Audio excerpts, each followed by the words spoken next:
मुझे तो लड़का और उसका परिवार दोनों ही बहुत पसंद आए। हमारी हीना बहुत खुश रहेगी। देखो शोभा, हिना सिर्फ 20 साल की है अभी इसे पढ़ने दो, कुछ करने दो, फिर सही समय आने पर वो शादी भी कर लेगी। इतनी जल्दी क्या है? तो क्या उसे सारी जिंदगी घर में ही बिठा के रखना है? देखो ऐसा है, उसके अच्छे बुरे का पता है मुझे। तुम एक काम करो, लड़के वाले को सुबह मना कर दो।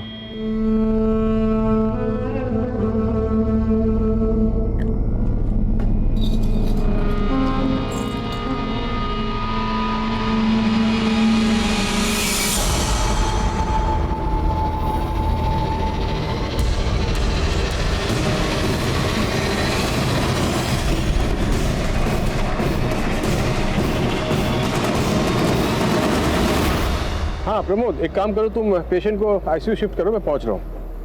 नहीं, नथिंग टू वरी, मैं पहुंच रहा हूँ, ठीक है? शोभा इधर आओ। अरे आओ बाबा आओ। ओहो बाप रे, इतना गुस्सा? हाँ, और आज भी तुम्हारा मूड खराब लगता है। एक काम करो, हंस दो।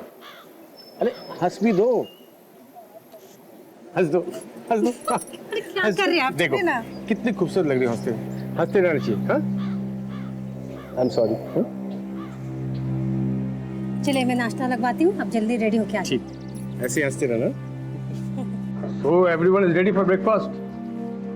Morning. हाँ थैंक यू पापा, आपने बहुत अच्छा काम किया मैंगो लाकर। बेटा, मैं तो हमेशा अच्छा काम करता हूँ, अब देखता हूँ कि तुम लोग कितना अच्छा काम करती हो। है ना? मैंने जो तुम्हें बताया था वो किया तुमने? क्या? अरे बिजली डिपार्टमेंट में कंप्लेंट की? हाँ हाँ, मैंने वहाँ फोन कर दिया, वो आजकल में आ जाएंगे। और तीनों तुम्हारा काम? आपको सबसे ज्यादा प्यार करना। शैतान कहीं की, अच्छे मार्क्स भी लाना, समझी? हाँ भाई भोला, तेरा काम? मेरा काम? हाँ, मेरा काम तो आपको अच्छा नाश्ता देना है, आपका ख्याल रखना है, और क्या? और टीना को उसके कराटे क्लास में ड्रॉप कर देना, और आते हुए ना सब्जी लेके आना। जी। भोला भैया, आपको पता है मैं कराटे क्लास की बड़ी चैंपियन हूँ। अच्छा। और मुझे ना बहुत प्यार करता है और मुझे बहुत मजा आता है। तो आज क्या सिखाएंगे? आज हाँ? पता नहीं वो। अरे राबिया, बहुत भूल गया।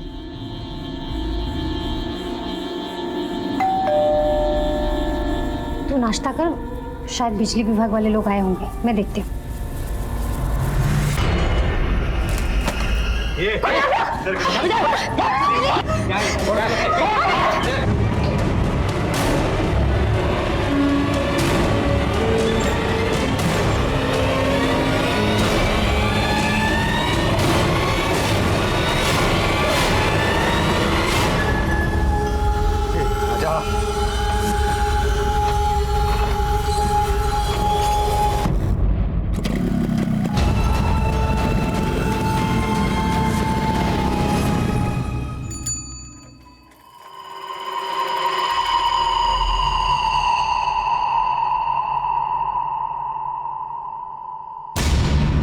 दरवाजा बाहर से किसने बंद कर दिया?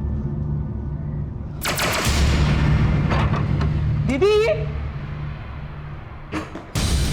साहब! साहब! दीदी!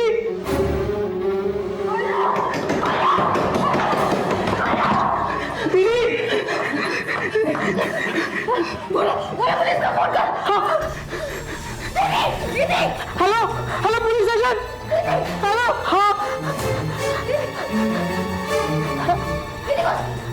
अभी को छोड़ लेकर बहुत से ठोक लेंगे।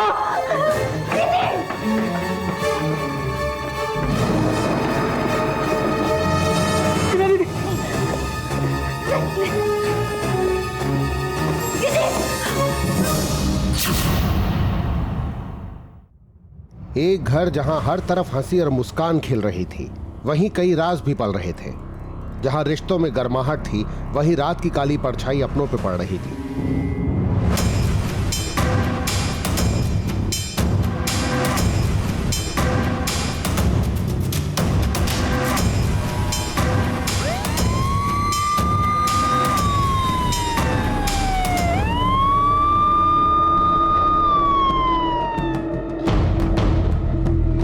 सर, ये डॉक्टर अमित कुलश्रेष्ठा जबलपुर के बहुत बड़े डॉक्टर थे। पिछले महीने हुई वारदात की तरह ये भी लूटपाट का ही मामला लग रहा है सर। जिस वक्त हमला हुआ उस वक्त घर पे डॉक्टर अमित कुलश्रेष्ठा, उनकी पत्नी शोभा कुलश्रेष्ठा, उनकी साली हिना परिहारी थी, उनकी छोटी बच्ची भी है सर टीना, लेकिन उस वक्त वो घर पे नहीं थी। घर का नौकर है भोला, उस वक्त वो भी नहीं था। घटना घटने के बाद भोला घर के अंदर आया, ये सब कुछ देखा और उसने ही हमें कॉल किया था। सर घर वालों का कहना है कि 2 लोग जबरदस्ती आए, घर में घुसे और डॉक्टर अमित पर हमला किया। 2.5 लाख रुपए कैश लिए, गहने लिए और फरार हो गए।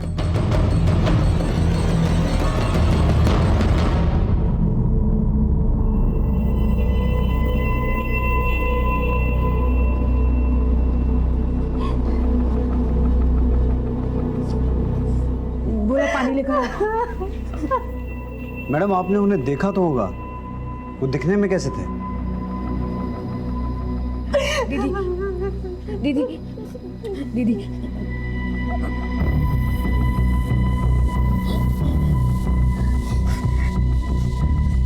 पता नहीं सर, उन लोगों ने हेलमेट पहना हुआ था, काला चश्मा था आंखों में और बाकी चेहरा गमछे से ढका हुआ था।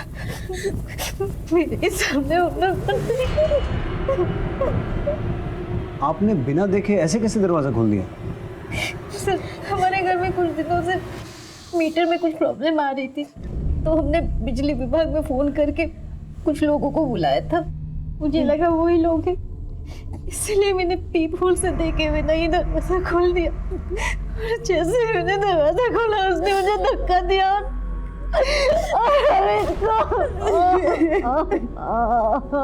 दीदी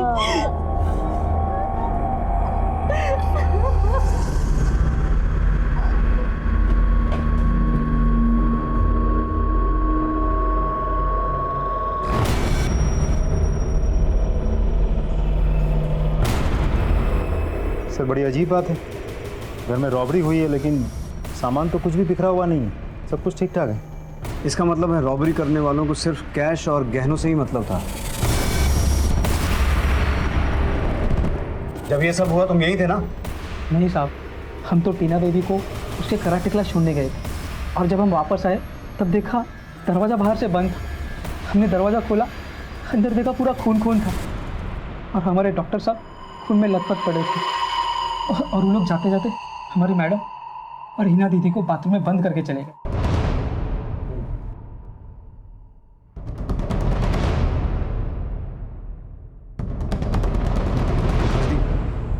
सिर्फ लूट के लिए इनकी बॉडी पर इतने वार क्यों किए गए? सर वार भी तो नौसिखिए तरीके से किया गया है। उनकी साली का कहना है कि चाकू को ऐसे ऊपर से पकड़ के 13 से 14 वार किए गए थे। लेकिन मारने के लिए तो 3-4 वार काफ़ी होता है। Right sir. मुझे ये मामला दुश्मनी या नफरत का लगता है, या फिर जिस किसी ने इस लूट को अंजाम दिया है उसकी ये पहली लूट थी। एनीवेज, पोस्टमार्टम रिपोर्ट से काफ़ी कुछ क्लियर हो जाएगा। आओ।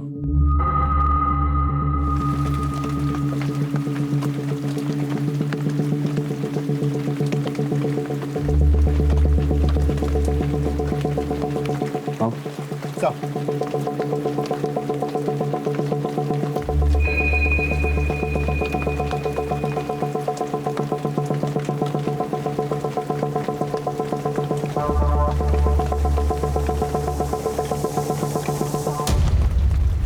राजदीप, इस सीसीटीवी के अलावा आसपास जितने भी सीसीटीवी हैं सबकी फुटेज निकलवाओ और घर वालों से वो जो गहने चोरी हुए हैं उनके बिल्स या फोटोग्राफ जो भी इंफॉर्मेशन मिले वो कलेक्ट करो। और सर पिछले महीने भी इस इलाके में जो लूटपाट की घटना घटी थी उसके लुटेरे अभी तक पकड़े नहीं गए। उस केस की फाइल को इसके साथ मैच करके देखो, शायद कोई क्लू हाथ लगे। Right sir.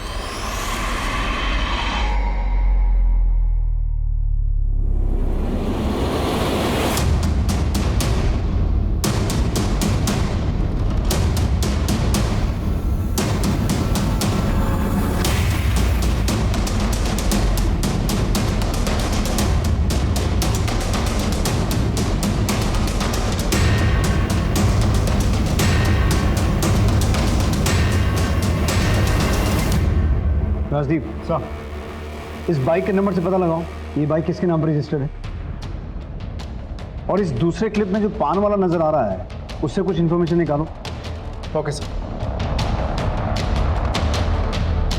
सर, ये उन चोरी हुए गहनों के फोटोज। इन्हें सभी ज्वेलर्स के पास सर्कुलेट करवाओ और उन्हें कहो कि अगर कोई इन्हें बेचने की कोशिश करे तो तुरंत हमें इन्फॉर्म करें। सर।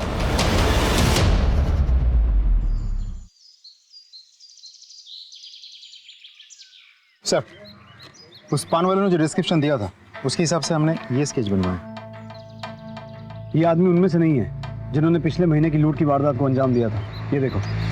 हाँ सर, ये तो अलग आदमी है। और इसकी हाइट लगभग 5'8", 5'9" के आसपास होनी चाहिए, जबकि पिछली लूट में शामिल इन लोगों की हाइट 5'5" के करीब थी।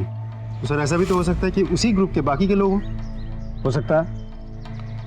इसे सभी पुलिस स्टेशन में सर्कुलेट करवाओ। जी सर। सर वो लोग जो बाइक लेकर आए थे वो किसी सुनील जोशी का नाम पर रजिस्टर है। सुनील जोशी? बुलाओ सर। सर आओ। सर यही है सुनील जोशी। तुम्हारी हाइट कितनी है? सर 5'8". क्यों? बैठो, तसल्ली से बात करते हैं। ये बाइक तुम्हारी है ना? सर नंबर तो सेम है सर, लेकिन बाइक मेरी नहीं है। 21 जून को तुम कहाँ थे? सर मैं ऑफिस में ही था। आप चाहे तो इंक्वायरी कर लीजिए सर। और मेरी बाइक भी ऑफिस की पार्किंग में खड़ी थी। ठीक है, जा सकते हो। Thank you sir. सर आपने इसे जाने क्यों दिया? सिर्फ बाइक का नंबर सेम होने से उसे पुलिस का मेहमान नहीं बना सकते हैं, लेकिन जो लड़के इस सीसीटीवी फुटेज में दिखाई दे रहे हैं उनकी हाइट भी 5'8", 5'9" के आसपास की थी। इसके ऑफिस से कंफर्म करो ये सही बोल रहा है कि नहीं। सर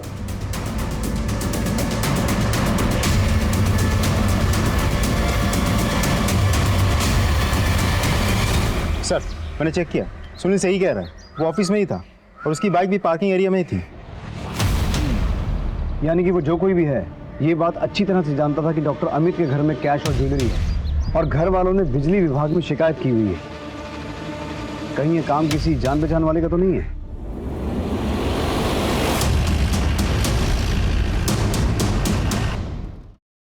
देखिए, हम आपकी हालत समझ सकते हैं, लेकिन आपका बयान हमें मुजरिमों तक पहुंचा सकता है।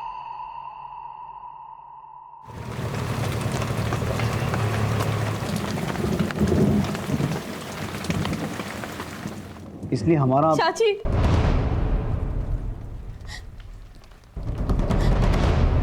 चाची,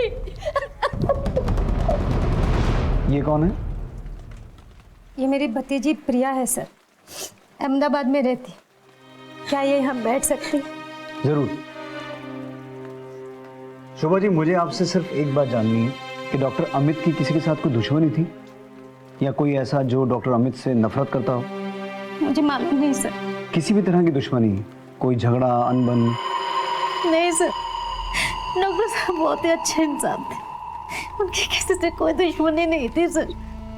वो तो ऐसे इंसान थे जो हमेशा दूसरों की मदद के लिए खड़े रहते थे सर। जैसा कि आपने कहा कि वो लोग आपके घर से 2.5 लाख नकदी लेकर गए, आप लोग हमेशा इतने पैसे घर पे रखते थे? नहीं सर, डॉक्टर साहब इतना सारा कैश कभी नहीं रखते थे। वो तो लोन का पैसा था जो उनको किसी को देना था। किसको देना था? डॉक्टर साहब की पहली पत्नी बिंदु को। उनको देने के लिए उन्होंने पर्सनल लोन लिया था सर। पहली पत्नी? जी सर। डॉक्टर साहब और मेरी जब शादी हुई थी तो वो तलाकशुदा थी, लेकिन डॉक्टर साहब और बिंदु की बिल्कुल बनती नहीं थी सर। लेकिन ये 7 साल पहले की बात है सर। तो आपको क्या लगता है बिंदु कुछ कर सकती है?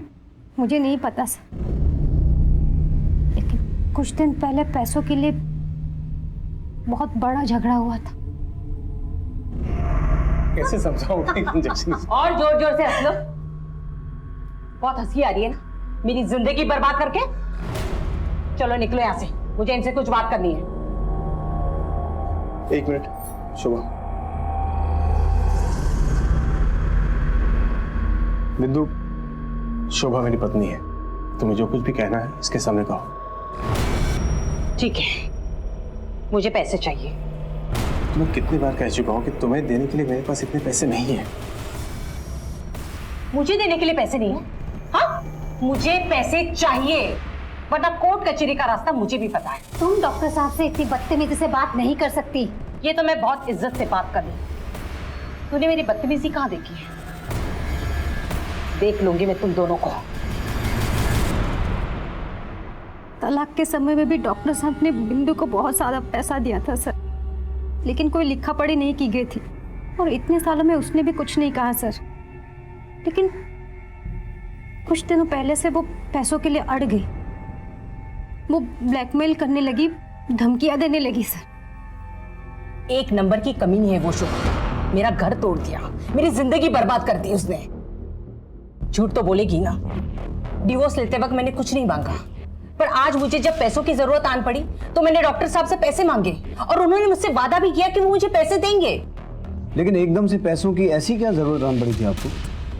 वो मैं खुद का बिजनेस करना चाहती थी, इसलिए मुझे पैसे चाहिए थे। वैसे पूछ सकता हूँ कि आप दोनों का तलाक क्यों हुआ था?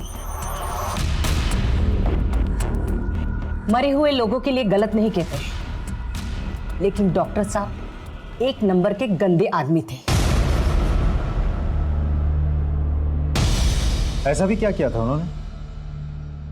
डॉक्टर साहब ने मेरी जिंदगी तो बर्बाद कर दी, लेकिन अपनी भतीजी प्रिया को भी नहीं छोड़ा।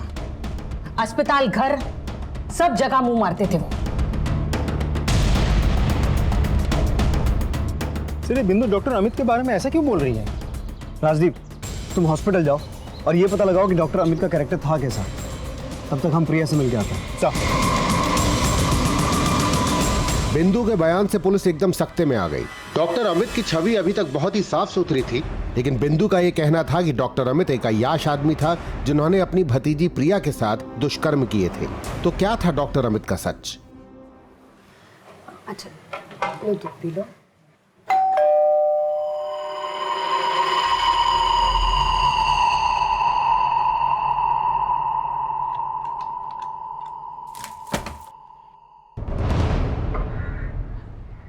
दीदी,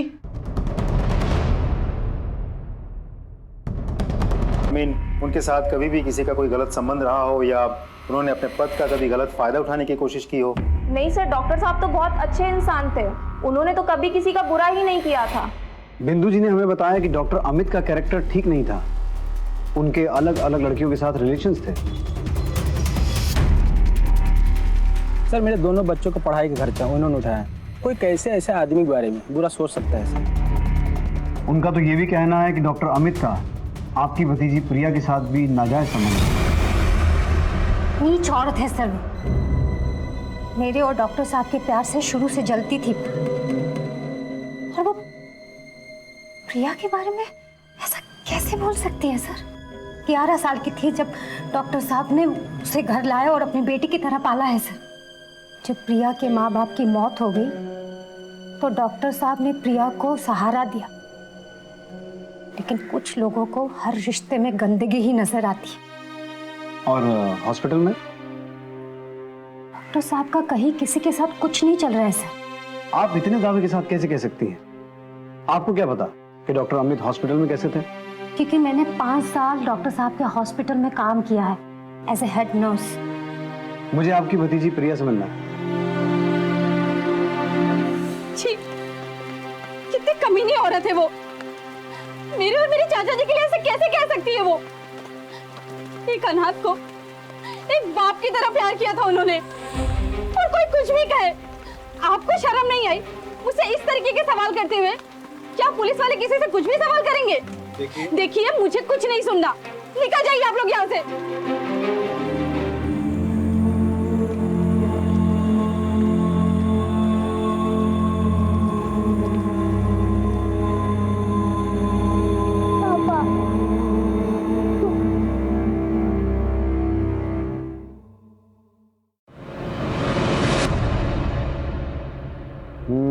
बेटा इस बार रानी तो मेरी होगी, इस बार नहीं जाने दूंगा मैं। ए, टीना, नहीं पापा मेरी रानी। नहीं नहीं तुम्हारी नहीं, cheater, you are cheater, you are cheater. नहीं, इधर आ। रानी तुम्हारे पास है और मेरी गुड़िया रानी मेरे पास है। पापा, पापा मिस यू पापा। पापा आ जाओ ना पापा। पापा, पापा प्लीज। पापा, पापा, पापा। चुप हो जाओ। मौजी, मौजी, मौजी। बाबा नीरो चुप हो जाओ प्लीज, प्लीज सब ठीक हो जाएगा। चुप हो जाओ please, low P low.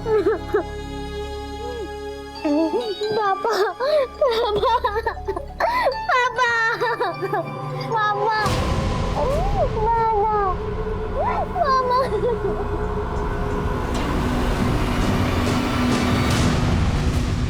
Rajdeep sir पिछले महीने जो लूट हुई थी उसकी कोई इन्फॉर्मेशन हाथ लगी है? सर हम पूरी कोशिश कर रहे हैं। सर, ये डॉक्टर अमित की postmortem report. Sir doctor Amit के गले और सीने पे 13 वार किए गए थे, लेकिन पोस्टमार्टम रिपोर्ट में डॉक्टर ने यह मेंशन किया है कि शुरुआत के 3 या 4 वार में ही डॉक्टर अमित मर गए थे, फिर भी वो उसे मारता रहा। अब तो मुझे पक्का यकीन है ये लूट के लिए किया गया कत्ल नहीं था। कोई तो है जो डॉक्टर अमित से नफरत करता है। इसे लूट की शक्ल देने की कोशिश तो की गई है, लेकिन असली मकसद डॉक्टर अमित की हत्या ही थी। सर एक और बात, हिना ने हमसे कहा था कि उसने उस दिन बिजली विभाग में कॉल किया था, लेकिन हमारे इंक्वायरी के हिसाब से डॉक्टर अमित के घर की कोई भी कंप्लेंट बिजली विभाग में दर्ज ही नहीं। और हिना के कॉल रिकॉर्ड्स के हिसाब से भी उसने बिजली विभाग में कॉल किया ही नहीं था। तुमने बताया था कि तुमने बिजली विभाग में शिकायत दर्ज करवाई थी और वहां से कोई आने वाला था, लेकिन जब हमने पता किया तो वहां तो ऐसी कोई शिकायत दर्ज ही नहीं हुई है। क्या तूने बिजली विभाग में शिकायत नहीं की? बोलो। सब मेरी वजह से हुआ है। मैंने कॉल नहीं किया था। जीजू ने मुझसे कहा था कॉल करने के लिए, पर मैं उस वक्त किताब पढ़ रही थी और मेरे ध्यान से ही निकल गया। फिर दीदी ने भी कहा था फोन कर लेना, पर मैंने सोचा मैं बाद में कर लूंगी। और जब जीजू ने दोबारा मुझसे पूछा तो मैंने कह दिया हाँ मैंने कॉल कर लिया है। और मैं कॉल करती उसके पहले ही सब कुछ हो गया। तो ये बात तुमने पहले क्यों नहीं बताई? सर मैं बहुत घबरा गई थी।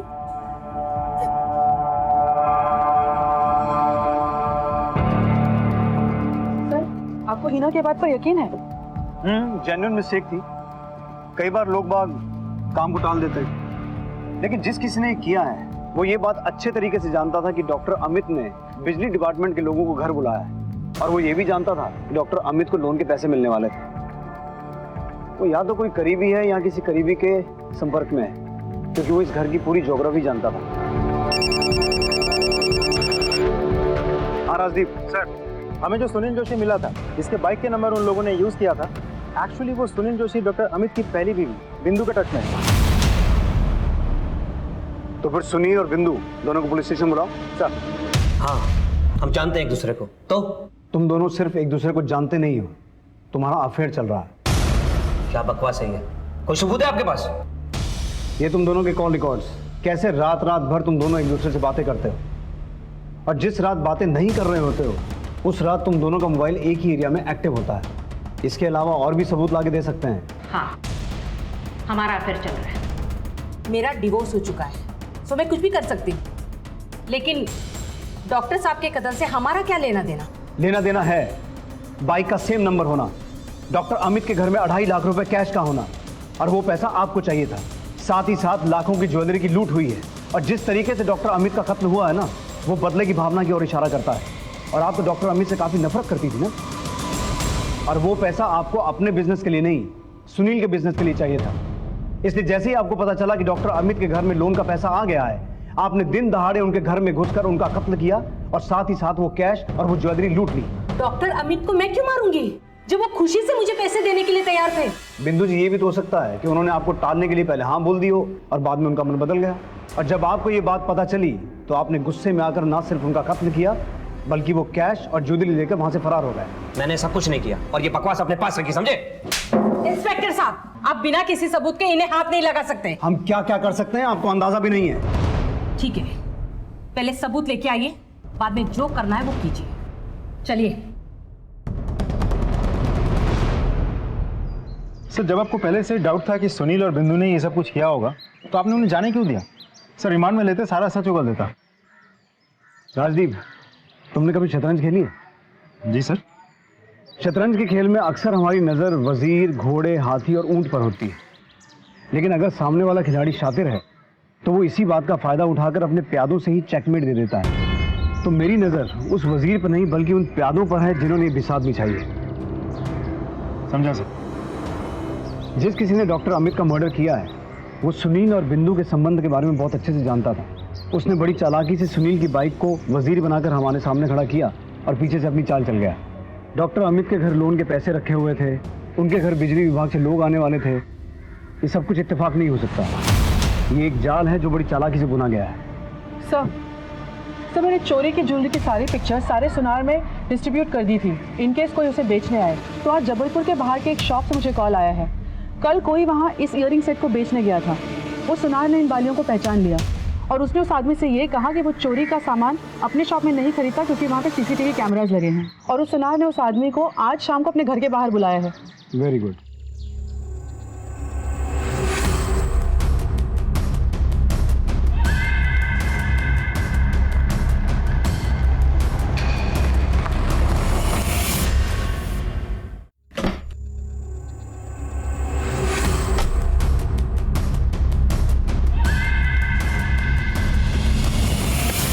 पैसे तो मिल जाएंगे, पहले बाकी के गहने कहाँ वो।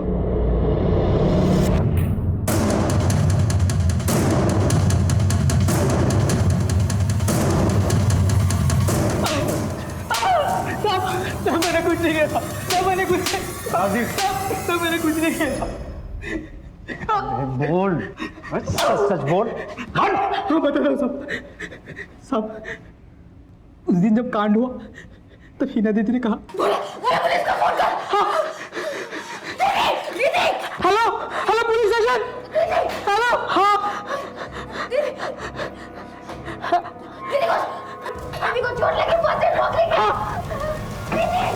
और फिर ऊपर दवाई का डिब्बा लाने चले गए और जब आ रहे थे तब हमें वो झुमके दिखाई दिए।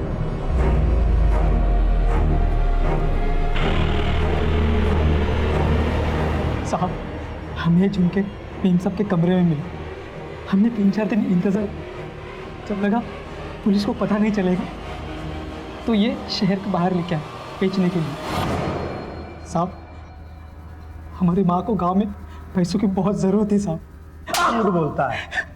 डॉक्टर अमित को तूने ही मारा है? नहीं साहब, हमने नहीं मारा है उनको साहब। अगर तूने नहीं मारा तो उस घर में ऐसा कौन है दूसरा जिसे उस घर की हिस्ट्री ज्योग्राफी से पता है?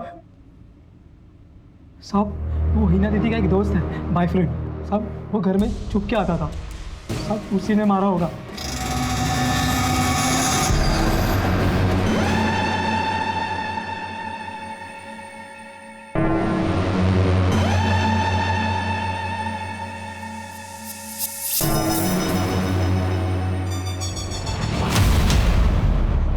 साहब वही लड़का उसके अगले दिन भी आया था दोपहर में डॉक्टर साहब से मिलने।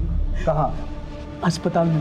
सर मैं हिना से प्यार करता हूँ और हिना भी मुझसे प्यार करती है। हम दोनों एक दूसरे से शादी करना चाहते हैं। तेरी औकात नहीं है हिना से प्यार करने की, समझा? निकल निकल।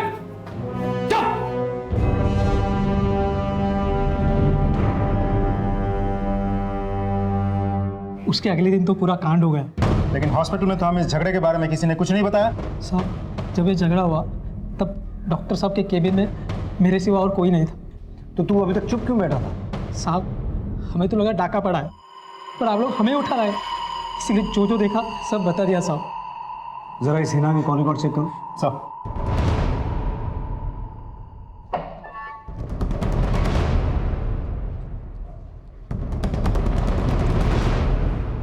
सर हो सकता है भोला सही कह रहा हो, क्योंकि हिना अक्सर ध्रुव नाम के एक लड़के के साथ फोन पे बात किया करती थी और उस दिन भी हिना ने ध्रुव के मोबाइल पे फोन किया था, बिजली विभाग में नहीं।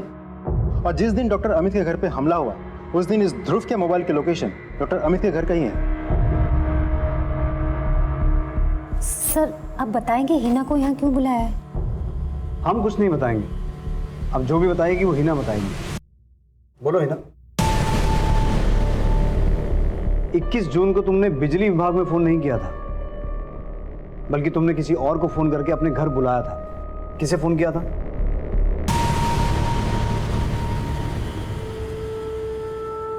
बोलो हिना। सर मुझे नहीं पता आप क्या कह रहे हैं। ओ तो हमें ही बताना पड़ेगा। राजदीप सर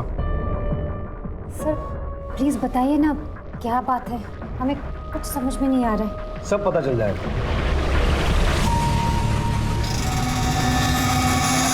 ध्रुव ये कौन है सर? जैसा कि हिना ने बताया ये ध्रुव है, हिना का बॉयफ्रेंड। 21 जून को हिना ने ध्रुव को फोन करके अपने घर बुलाया था। यार तेरा जीजू तो मेरी मानने वाला है नहीं। ऊपर से मुझे बेइज्जत करके भी निकाल दिया। मैंने तो तुम्हें कहा था ना, जीजू से बात करके कुछ नहीं होगा। अच्छा ऐसा करो, दीदी घर पर ही हैं, तुम उनसे आके बात कर लो, वो मान जाएंगे। पता नहीं तेरे चक्कर में और कितने पापड़ बेलने पड़ेंगे।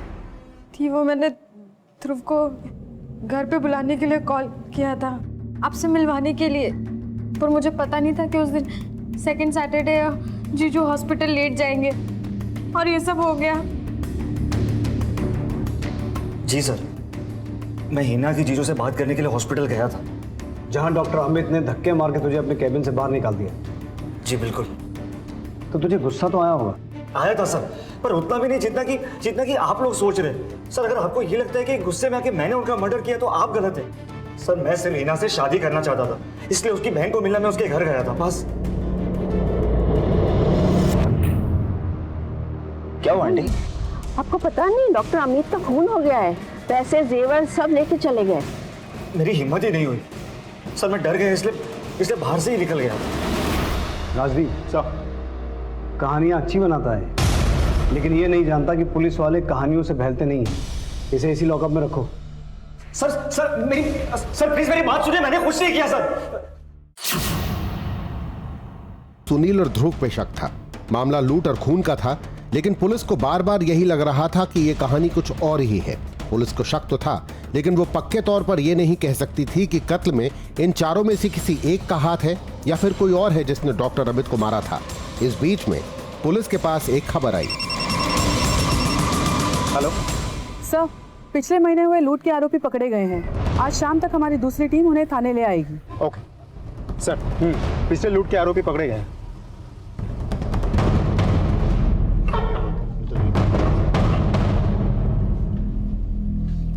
21 जून की दोपहर गीता कॉलोनी जबलपुर में एक डाका डाला गया था, ठीक उसी तरीके से जैसा तुमने 1 महीने पहले डाला था। इन लोगों ने भी हेलमेट पहने हुए थे, सन ग्लासेस चढ़ाए हुए थे और चेहरे पे गमछा बांधा हुआ था। जी नहीं साहब, उस लूट में लोगों ने हमें मार मार के हमारा हेलमेट तोड़ दिया और हमारा चेहरा देख लिया। स्केच देखो, तुम्हारे ग्रुप का आदमी है ये? जी नहीं साहब, ये मेरे गिरोह का नहीं है। हम कैसे मान लें कि तू सच बोल रहा है?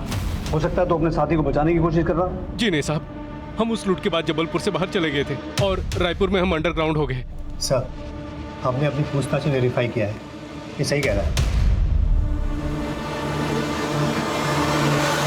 Suspect number 1 Sunil Joshi. Doctor Amit के घर जो लूट हुई थी और उस लूट में जो बाइक इस्तेमाल हुई थी, उस बाइक का नंबर इसकी बाइक से मैच करता है। सस्पेक्ट नंबर 2 बिंदु, इसे डॉक्टर अमित से लोन के पैसे चाहिए थे। सस्पेक्ट नंबर 3 भोला, ये सोने के झुमके बेचता हुआ पकड़ा गया। राजदीप, एक ही तरह की 2 वारदातें हुई हैं और दोनों का मोडस ऑपरेंडी ऑलमोस्ट सेम है।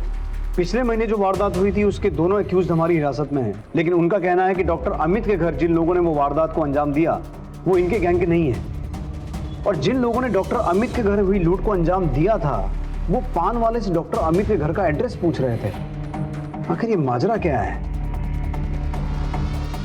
तुम बाइक लाए हो? Yes sir. चलो।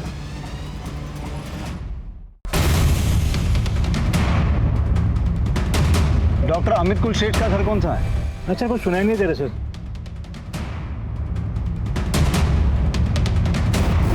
डॉक्टर अमित कुलश्रेष्ठ का घर कौन सा है? आगे।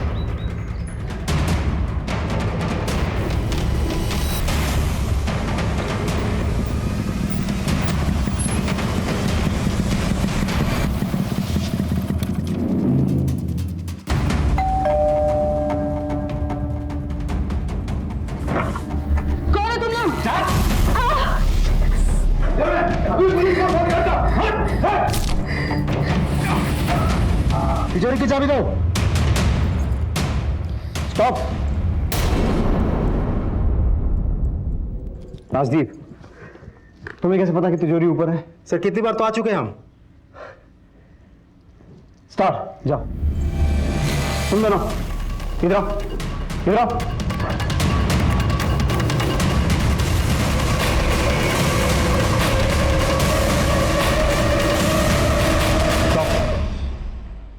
राजदीप, तुम्हें कैसे पता कि कौन सी चाबी है?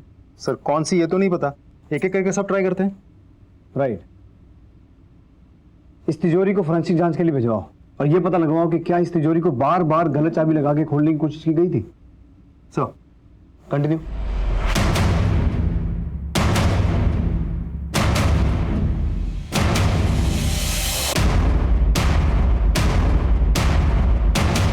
अभी तक सारी चाबियां तो लगा ली होंगी ना?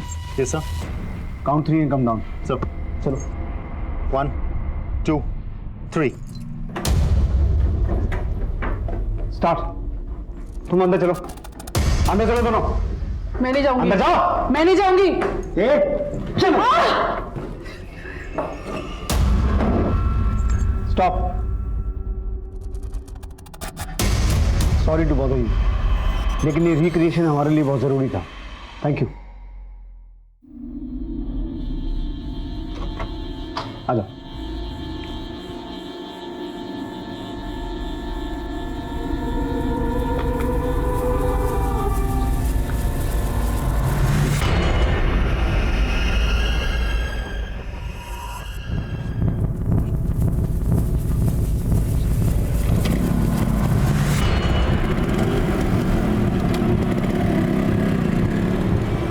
वेट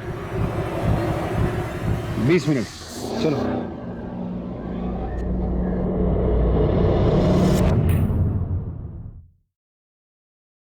सर, तिजोरी की फॉरेंसिक रिपोर्ट आ गई है। आपका शक सही था। तिजोरी में चाबी जबरदस्ती घुसाई नहीं गई थी। मतलब उन लुटेरों को पता था कि सही चाबी कौन सी है। हमारी एक्सरसाइज के हिसाब से हमें उस वारदात को अंजाम देने में 20 मिनट लगे थे, जबकि सीसीटीवी फुटेज के हिसाब से लुटेरे 13 मिनट में अपना काम करके वहां से निकल गए थे। राजदीप, हमने इन सब से बात की। बिंदु और सुनील का कहना है कि उन्हें घर के अंदर का कुछ नहीं पता था। वही ध्रुव का भी कहना है कि उसे घर के अंदर की पूरी जानकारी नहीं थी। हालांकि मुझे इसकी बात पर पूरा यकीन नहीं है। अब बचे ये चारों जो घर से अच्छी तरह से वाकिफ थे। ये कांड इनमें से किसी ने किया है या करवाया है। Good news sir. सर, ये रहे शोभा और प्रिया के कॉल रिकॉर्ड्स। शोभा लगातार प्रिया के टच में थी, लेकिन मर्डर के 2 दिन पहले से प्रिया का फोन बंद था। लेकिन इस नंबर से शोभा को लगातार कॉल्स आ रहे थे। ये नंबर यहीं जबलपुर में बेड़ा घाट के पास एक होटल का है। और सर 3 दिन बाद प्रिया का फोन यहाँ जबलपुर में ऑन हुआ। Very interesting. चलो होटल।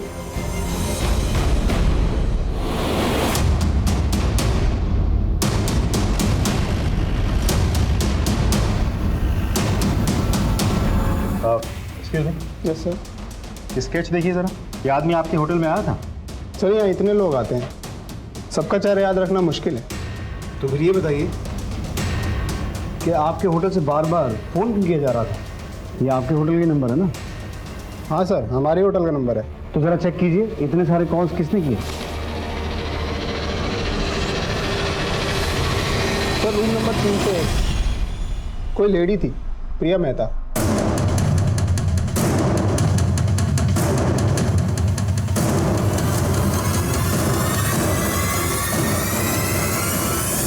अब शुरू करो, मुझे ये कहानी शुरू से सुननी है। सर, अमित 1 नंबर का अय्याश आदमी था। शादी से पहले जब अस्पताल में एक 16-17 साल की लड़की 3 बार अबॉर्शन के लिए आई थी, लेकिन शादी के बाद मुझे पता चला कि वो लड़की कोई और नहीं, उस नीच आदमी की सगी भतीजी थी, प्रिया। जब मैं 11 साल की थी तो मेरे माँ बाप गुजर गए थे और चाचा जी मुझे अपने साथ लेकर आ गए। पहले हम कहीं और रहते थे, बिंदु चाची जी के साथ, और वहां पे ही चाचा जी ने मेरे साथ रेप किया। शादी के बाद मुझे उसकी हैवानियत के बारे में पता चला। वो प्रिया के साथ लगातार बलात्कार करता है। तो आप लोगों ने डॉक्टर अमित की शिकायत पुलिस से क्यों नहीं की? वो बहुत बड़ा आदमी था सर, पुलिस को बताती तो क्या होता।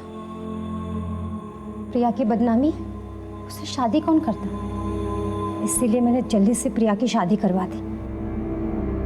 लेकिन उसके बाद मेरी मम्मी पापा ने कहा कि हीना को मैं अपने साथ रखूं और उसको पढ़ाऊं। मैं हीना को उस दरिंदे से बचाना चाहती थी, इसीलिए मैंने उसे हॉस्टल में डाल दिया। लेकिन इस कमीने ने मेरे माँ बाप से बात करके हीना को घर ले आए। मुझे पता चल गया था कि उसकी गंदी नज़र हीना पर भी है। और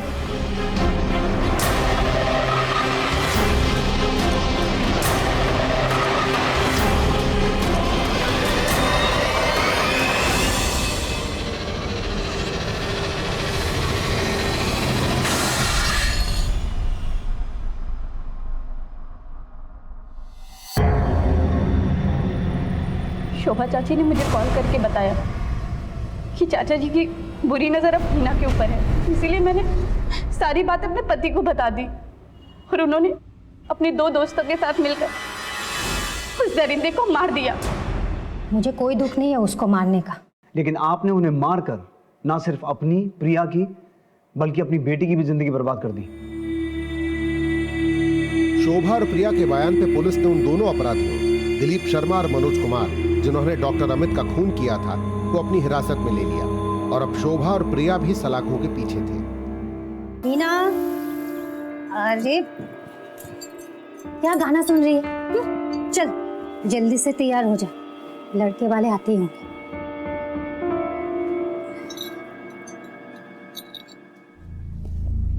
अभी तो तू अपने दीदी के पास रहने आई और अभी शादी करके चली जाएगी। ठीक है, तू जल्दी से तैयार हो जा, जल्दी से आ जाना, ठीक है?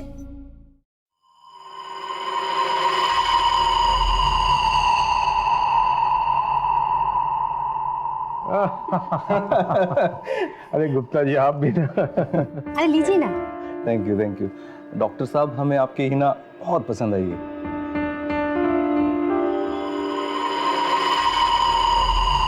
अच्छा जी, अब इजाजत दीजिए, ठीक है? चलिए, नमस्ते। मुझे तो लड़का और उसका परिवार दोनों ही बहुत पसंद आए। हमारी हीना बहुत खुश रहेगी। देखो शोभा, हिना सिर्फ 20 साल की है अभी इसे पढ़ने दो, कुछ करने दो, फिर सही समय आने पर वो शादी भी कर लेगी। इतनी जल्दी क्या है? तो क्या उसे सारी जिंदगी घर में ही बिठा के रखना है? देखो ऐसा है, उसके अच्छे बुरे का पता है मुझे। तुम एक काम करो, लड़के वाले को सुबह मना कर दो।